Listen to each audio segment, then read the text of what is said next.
akademisi, bisnis, kemudian pemerintah, ditambah society. Jadi ini penting sekali pertemuan ini karena mereka akan nanti menyiapkan yang namanya untuk menghasilkan yang inovatif growth. Jadi kita ingin mendukung pertumbuhan di masing-masing negara itu berdasarkan saintis ya. Pendekatannya seperti itu. Teknologi dan inovasi. Nah, oleh karena itulah kita di sini akan membahas 3 hal supaya semua anggota itu masing-masing mendapat keuntungan. Yang pertama peningkatan kapasitas building. Yang kedua itu tentang inovasi. Yang ketiga itu adalah connectivity. Jadi 3 hal itu yang kita diskusikan hari ini intensif. Nah, nanti insya Allah pada pertemuan berikutnya akan kita laksanakan sehingga masing-masing negara mendapat keuntungan seperti itu. Lebih konkret buat Indonesia kira-kira? Oh jelas, bagi Indonesia begini ya. Tadi kan saya katakan ini pertemuan antar ABG tadi ya. Indonesia ini menurut penilaian saya banyak hasil-hasil penelitian, tetapi belum banyak yang diproduksi secara masif. Oleh karena itulah kita mempertemukan dengan para industrial. Sebab dengan mereka ini, mereka nanti akan memproduksi secara banyak hasil-hasil yang kita hasil penelitian kita. Seperti itu yang kita lakukan. Kemudian dengan kita dipercaya jadi tuan rumah, itu kan juga secara tidak langsung memperkenalkan Indonesia. Kemudian juga bagi daerah yang kita selenggarakan seperti Medan juga ikut dikenalkan. Karena kita ingin 3 sukses sebetulnya. Kalau kita ingin jadi panitia internasional itu, pertama sukses substansinya, materi yang kita bahas ini, apa yang kita peroleh. Yang kedua sukses penyelenggaraannya, mereka senang, layanan kita bagus, well-informed apa segala. Yang ketiga berdampak kepada masyarakat di Indonesia. Jadi daerah Bapak tadi menyebutkan tentang strategic plan 2013-2015. Betul. Dan Bapak minta sesuatu yang konkret. Bisa Bapak lebih elaborate lagi? Betul. Jadi bidang-bidangnya sudah ada kita tentukan. Apakah tadi ada bidang kesehatan atau misalnya food and agriculture itu penting sekali.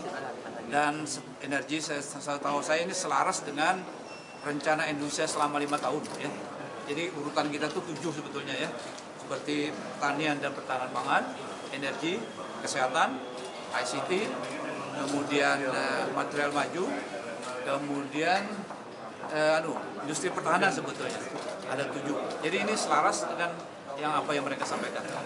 Dan kita senang bahwa seperti beberapa negara seperti Korea apa segala, mereka sudah melaksanakan yang kapasitas building. Jadi orang-orang kita misalnya berkesempatan untuk meningkatkan kapasitasnya untuk latihan-latihan seperti di Korea seperti itu. Jadi Pak, berapa banyak sih sebenarnya riset kita sekarang yang tertahan, katakanlah yang tidak terpublikasi? Oh begini, saya nggak tahu secara jumlah, cuma penelitian kita itu 7 bidang itu tadi. Jadi saya bersyukur sekarang ini yang akhir-akhir ini dari Kemenhan itu banyak membeli hasil-hasil tech kita itu, jadi diproduksi. Seperti apakah pesawat, apakah misalnya kapal perang, apakah misalnya yang seperti tank amfibi. Jadi banyak sekarang, termasuk juga yang peluncur-peluncur. Jadi sekarang kita senang bahwa sektor-sektor sudah banyak membeli produk-produk kita sendiri. Kalau enggak nanti kasihan kan hasil penelitian dibiarkan begitu. Kalau yang akan direkomendasikan kepada apa? Ya ini tadi ada 3 tadi, kapasitas tadi, meningkatkan kapasitas, kapasitasnya, kemudian kemampuan ya. Yang kedua tuh menciptakan lingkungan inovasi. Jadi harus ada misalnya semacam reward atau semacam penghargaan atau apa lagi, atau misalnya royaltinya harus kita perhatikan apa segala, sehingga orang semakin semangat berinovasi. Seperti peneliti-peneliti kita kan sudah mulai kita tingkatkan remunerasinya, kemudian tunjangan profesor kita tingkatkan. Itu misalnya contoh-contoh kecil yang ada di Indonesia itu meningkatkan environment atau lingkungan dari inovasi. Yang ketiga itu adalah connectivity antar negara efektif. Kalau yang 7 riset unggulan Indonesia tadi posisinya sekarang bagaimana Pak? Apakah sudah siap untuk dikomersialisasikan? Saya kira sebagian sudah. Katakanlah misalnya begini, salah satu hasil dari Badan Tenaga Nuklir ya, menghasilkan padi yang produksinya 10 ton per hektar. Kalau rata-rata nasional kan 6 ton per hektar. Itu sudah siap dipakai. Misalnya seperti itu. Kemudian hasil penelitian Batan juga di bidang radioisotop untuk melacak kanker, untuk pengobatannya itu juga kita malah kekurangan. Pesan dari rumah sakit yang besar-besar saja kita kurang. Padahal Cina mana segala sudah minta. Kenapa dia minta? Karena harganya lebih murah dibandingkan negara lain. Itu contoh-contoh saja. Berimbas dengan dana riset Indonesia juga nggak Pak untuk para peneliti-peneliti Indonesia terkait? Ya itu memang saya katakan tadi kita terus berupaya meningkatkan dana penelitian. Dana penelitian itu mestinya tidak hanya di APBN saja, tapi di swasta yang nanti kita motivasi, tentunya mereka kita beri insentif-insentif melalui peraturan atau undang-undang sehingga mereka semakin meningkatkan biaya riset. Termasuk peran swasta juga untuk dana Oh ya penelitian. jelas, kita kan sekarang membentuk konsorsium-konsorsium ya. Dananya malah banyak dari mereka. Kita karena masuk uang 2 miliar dia bisa 10 miliar gitu. Jadi banyak gitu. Kita terus mengembangkan seperti pesawat tanpa awak, mobil listrik segala itu. Pak, terkait dengan pelarangan kerajinan teknisnya CPO dan karet usaha ada nggak upaya dari Kemenristek? Oh ya jelas, jadi kita selama ini kan sudah ada penelitian ya. Sekarang akan kita tingkatkan lagi penelitian yang menunjukkan bahwa ini loh bukti sebenarnya ramah lingkungan seperti itu.